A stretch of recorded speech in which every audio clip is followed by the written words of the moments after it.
Assalamualaikum warahmatullahi wabarakatuh. Jumpa kembali dengan saya sahabat, dimanapun Anda berada. Bagaimana kabar hari ini? Semoga Bapak Ibu, teman-teman, sahabat semua selalu dalam kesehatan. Amin amin ya robbal alamin.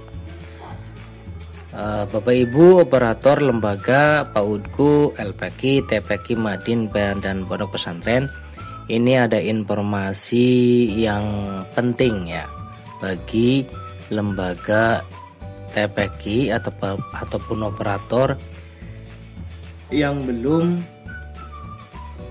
cetak PAP di semester kedua ini. Informasinya adalah seperti ini ya teman-teman. Ini melalui rapat Konwil kemarin ya, berdasarkan Zoom. Ini untuk daerah Jawa Tengah ya. Tapi saya rasa ini pun sama untuk tingkat nasional, karena emisnya itu emis pusat. Di sini yang pertama adalah terkait dengan cetak PAP. Kemarin cut off-nya tanggal 30 Juni 2025. Karena mengingat lembaga yang cetak PAP-nya itu masih banyak, maka dari PD Pontren emis pusat ya memperpanjang sampai tanggal 5 Juli atau hari Sabtu sekarang. Untuk itu silakan teman-teman operator untuk segera bisa mencetak PAP.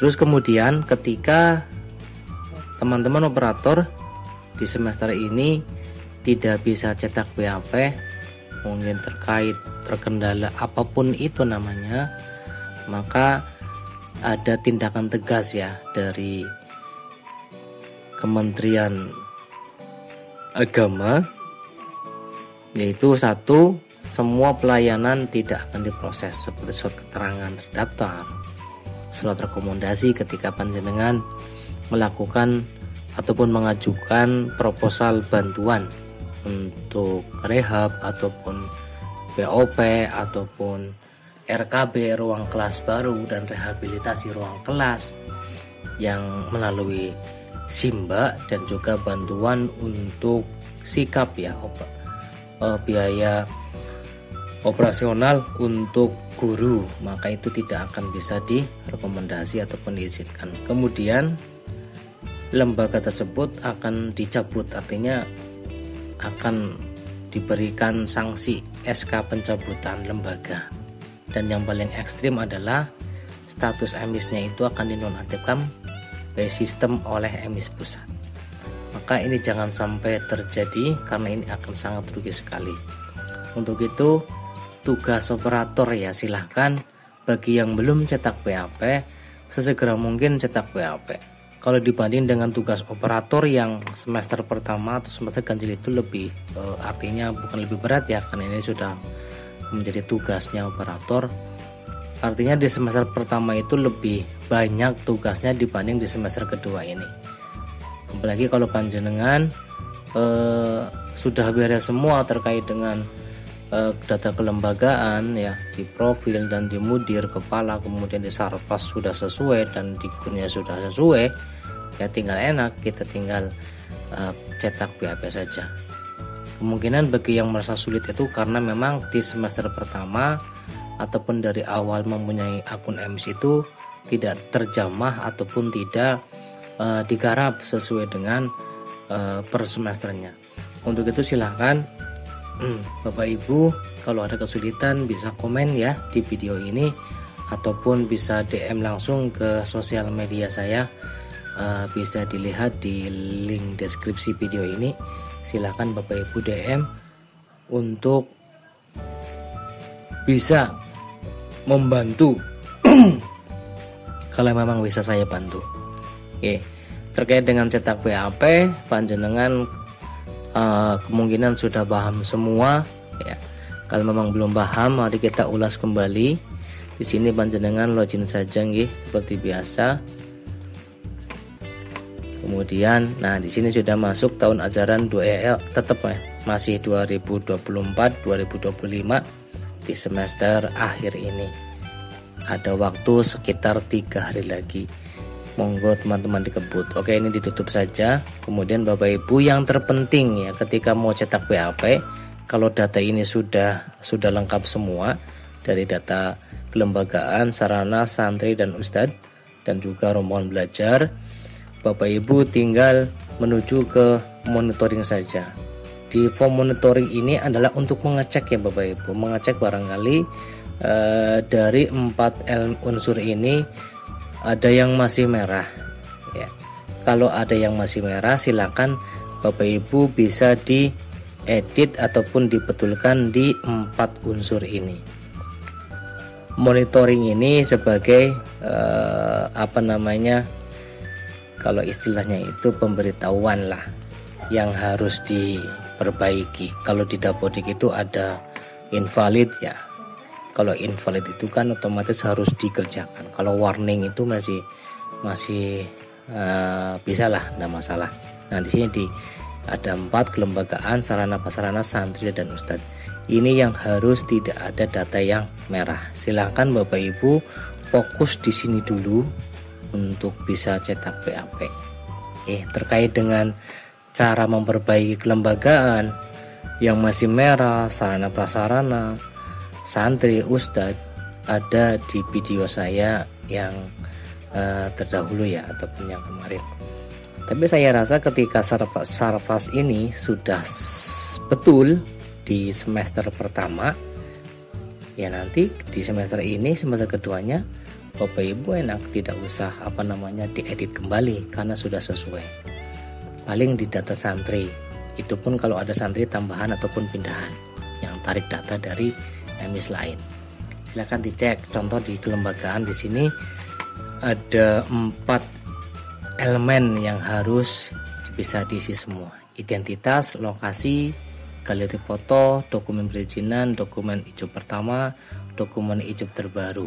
Nah, di sini jangan sampai ada data yang merah. Kalau biru, kuning ini tidak masalah ya. Artinya tetap masih bisa cetak BAP ataupun masih checklist. Ketika ada data merah di identitas, silakan Bapak Ibu berarti ke kelembagaan di sini, di profil.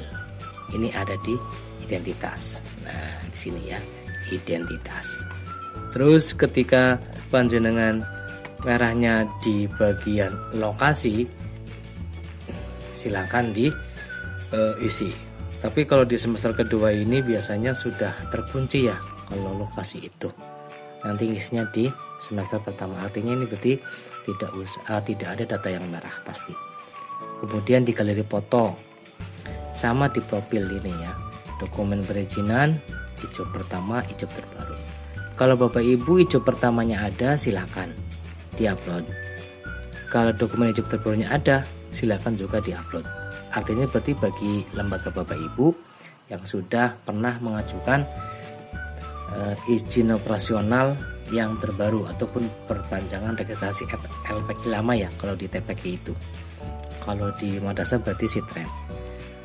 Kalau Bapak Ibu ada ijab 2, berarti silakan ini ijab yang pertama diupload, kemudian ijab yang terbarunya juga diupload.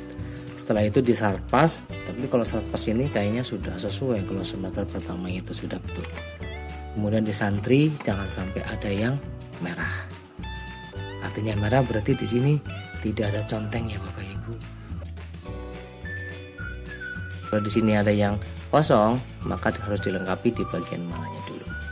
Kemudian di ustadznya. Nah, di sini harus hijau semua. Oke, setelah itu baru Bapak Ibu ke konfirmasi. Silakan di checklist dari kelembagaan, di checklist. Nah, di sini Bapak Ibu jangan heran, jangan bingung. Ini banyak sekali yang kadang bingung ya. Ini kok data santrinya nggak ada di sini ya. Padahal di data santri itu ada 43, tapi di sini tidak ada. Sedangkan di sini bisa di checklist. Kan Bapak Ibu rada ragu juga. Nah, ini abaikan Bapak Ibu karena di sini adalah konfirmasi kelembagaan, bukan konfirmasi data santri. Oke. Checklist saja kemudian dikonfirmasi. Nanti data santrinya itu ada di ini di sini ya, di data santri. Coba ini kan kosong Bapak Ibu ya, padahal jumlahnya 43. Kita klik coba ke data santri, pasti nanti ada 43. Oke, ini laki-laki 21, perempuan 22. Artinya berarti sudah sesuai dengan data ini 43. Silakan di checklist kemudian konfirmasi, dan juga data ustadznya checklist dan konfirmasi. Setelah itu pasti berita acaranya akan berwarna hijau. Kemudian setelah ini jangan berhenti Bapak Ibu, dicetak. Ini cetak ini artinya di download, kemudian di print out, terus di stempel basah, di tanda tangan dan stempel basah. Setelah itu dijadikan file PDF, kemudian diupload di sini. Setelah diupload, cek riwayat BAP. Kalau sudah masuk seperti ini, ada keterangan dokumen BAP sudah diupload, artinya tugas semester kedua sudah selesai. Terima kasih Bapak Ibu, semoga membantu. Jangan lupa selalu jaga kesehatan. Wassalamualaikum warahmatullahi wabarakatuh.